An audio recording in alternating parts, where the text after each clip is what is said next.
Do you have a home studio and you are looking to upgrade your lighting? Well, if you are like me, you maybe just got set up and said, can people see me? Great. I'm just going to go and I'll worry about that later. And then months pass by and you haven't actually touched your lighting. Well, recently I took the time to sit down and talk to someone who knows lighting better than me and make some changes to my home studio. So today I'm going to show you the before and I'm going to show you what I have now and talk about the steps that I took to walk through and to really see what are the lighting changes that I made to my studio. So what did I change, but also what order, because that does matter if you are looking to change your lighting. And if you are new and have never met me before, my name is Kat and I help people to create more professional and engaging online presentations. And you don't just want people to see you, you want to be lit properly. And for me, as a pretty pale person, not having the right lighting was not really helping me. Yes, people could see me, but I was aware of the fact that I could make some changes to look a little bit more like, well, how I look in real life.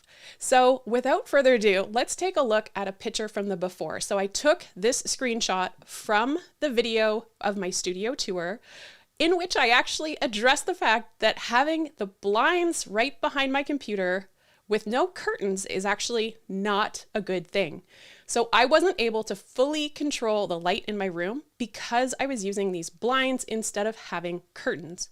You can also see on the right, I had an LED panel. That was my key light, so my main light for my face. I also had a soft box in the left corner, which was pointing at the ceiling, which would fill the room with light so that the room looked lit. And then I had added a small ring light that it was a gift. And so I decided to give that a try to sort of fill in some of the light, because on my left side, light was bouncing off the ceiling and casting a little bit of a shadow on the left side of my face, and I wanted to even that out. So this is my before. This is all the light that I would have on during my live streams or recording videos. And let's take a look at how it came across for me, or what I looked like. And we're gonna try something. So this is the picture that I took and I used in my thumbnail. And I had taken this picture when I had this lighting setup. And you can see that it's very cool. So it's a lot cooler and less warm. And it also sort of washes me out a little bit. So I am, as I said, a pretty pale person. So what I'm going to do, I'm going to try this.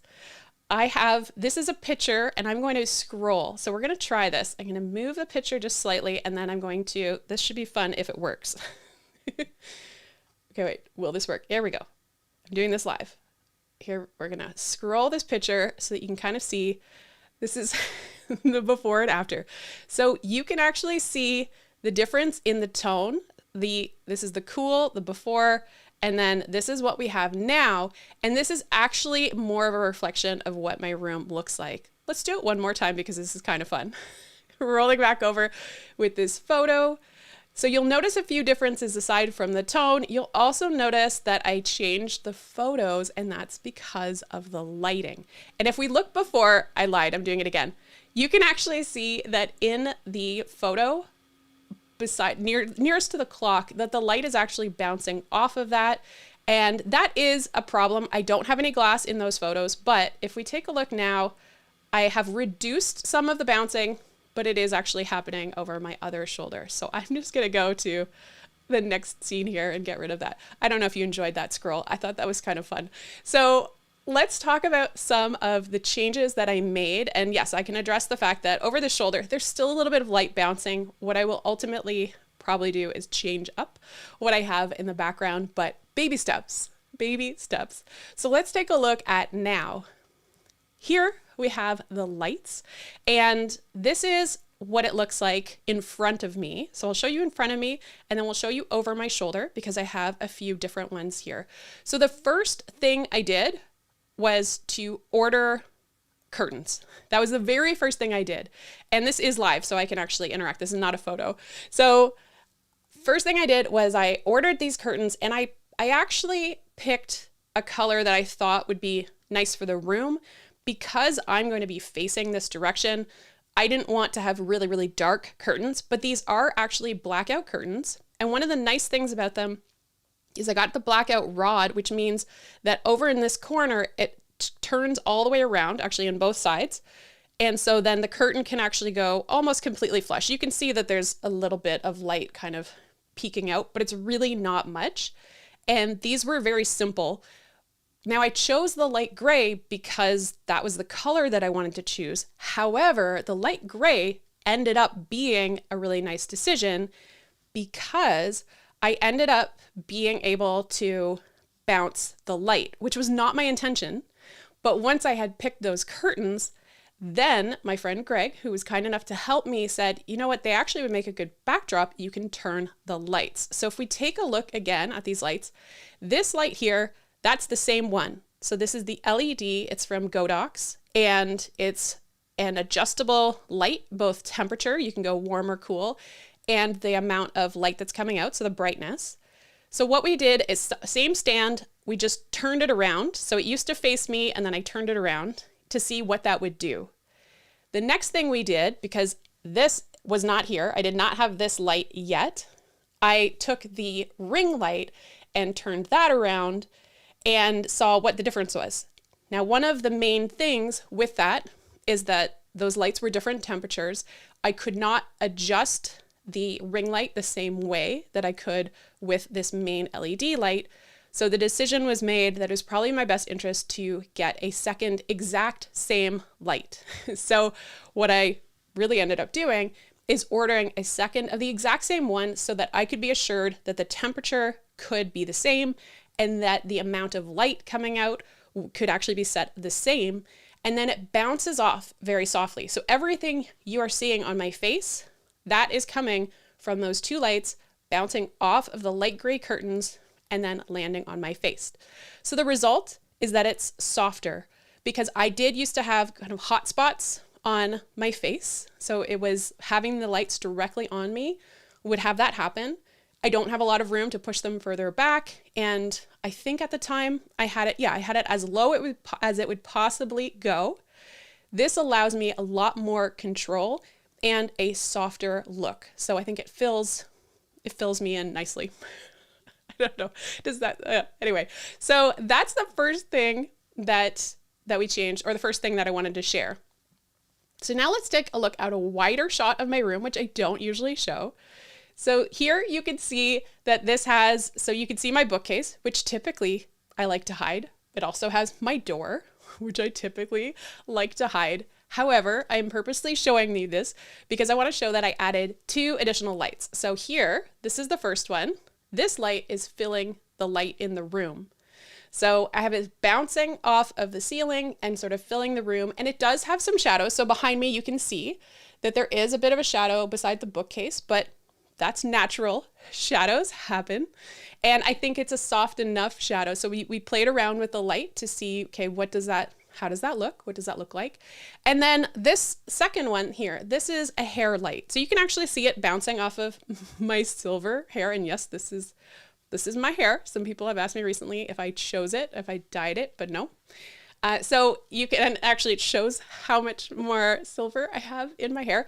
But this is what we did here. So originally I ordered the two smaller video lights.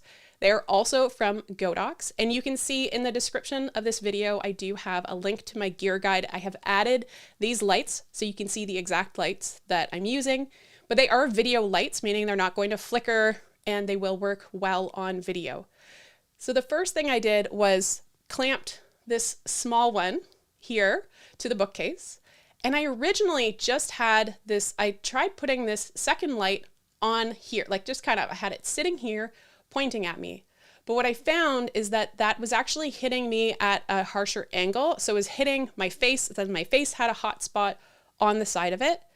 The other thing is I don't have to have the hair light on. If I turn the hair light off, which I am not going to do because I'm attached to the computer, so I'm not gonna go and reach up there. But one of the things I'll say is with this light, it wasn't quite right. So then Greg, who was helping me out with this project, said maybe you should get a flexible arm, and then that way you can kind of pull the light out a little bit. And so that is what I did. And so the hair light, so let's go back to my main camera. So essentially the hair light gives you some separation between you and the back of the room. It can also just look nice. It kind of adds a feature. Now, because my room is a little bit bigger, I wasn't necessarily worried about that, but I decided if I'm going to do this, let's just give it a try and do some proper lighting. And so that's what I decided to do. So what are some of the things that I did? I should say we did, because I couldn't have done this on my own. I wanted to address order. So the order that you actually do things. First things first is to control the light in your room before you adjust your lighting. So for me, that meant getting the curtains. That is the very first thing that I did. And then we had sort of a blank slate to work with, because now I had blocked out all of the light in the room. And it really does a really great job. Once I turn off these lights, it's dark in here. So controlling the light. Then the other thing that you want to do is consider, what do you want your camera effect to look like? Meaning, are you going for the visual effect where you have a little bit more of a blurry background, or called the bokeh effect? If you want that, you are going to use a camera lens that has a lower f-stop, which means it has a bigger aperture. It means it's letting in more light, and it has a shallower depth of field, meaning it's focused on you, but not the background. If that's the effect that you are looking for, you want to first set your camera down to that lower f-stop. You may even want to consider changing your lens if you don't have a lens that can do that. So once you do that, then you want to start adjusting the lights, because a larger aperture is going to let in more light. So you want to make sure that your f-stop is where you actually want that to be. Once you do that, that's where Greg and I worked together on adjusting, okay, what's the warmth? So we were adjusting the lights, but we were also adjusting on the camera, what is the ISO, so the sensitivity to the light. And you can kind of bring that up and down and see, how does this look? What's natural? And what we were able to do is get to a point where we both agreed that I looked healthy, healthier than before, when I was just really, really, really extra pale. This is also more accurate to what this room looks like. So it is a truer sense of the colors. The other thing that I recommend is getting yourself a white balance card. So this is something that I did as well. You can order these online, get them at any camera store. I opted for the slightly bigger one, but so big ones and small ones, and actually using this. And one of the reasons that I did this as well is because I have two cameras in my setup. So if we go back here, oh no, that's the before. Wait, where's the now? Here we go. This is the now. So I have two cameras. It's a little bit dark in this angle, but I've got one here and one here. And what I found was that they look different. And so that was one of the things that was pushing me to do this work, is I wanted to be able to move between the cameras without worrying that they look dramatically different, because they really were. So by being able to hold up the card to the camera and doing the test, and then doing the white balance properly instead of using the auto white balance, or instead of trying to adjust it myself, that is something that I did as well. So okay, did I cover all of that? We want to first control the light in the room. We want to make sure that we are choosing the aperture that we want for the camera effect that we want, and then start to play with lighting. Absolutely do this with someone else if you can, because first of all, having a second opinion really helps.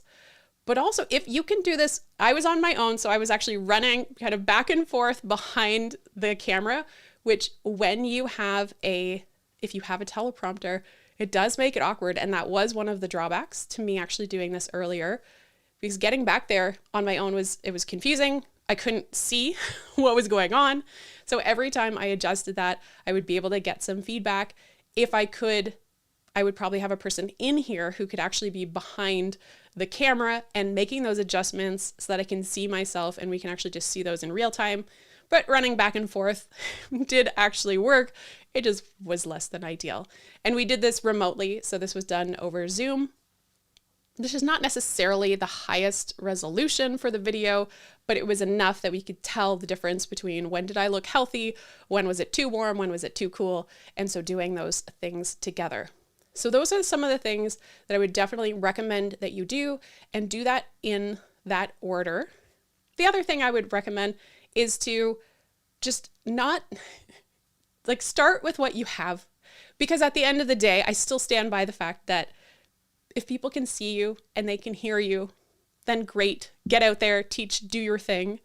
When you have the time and the resources to be able to do these upgrades, then by all means do it. I was able to teach and get my message across for a very long time, just looking kind of pale, and it still worked. So, and if I was going to pick and choose, I would definitely say work on your audio before you start to invest in your lighting.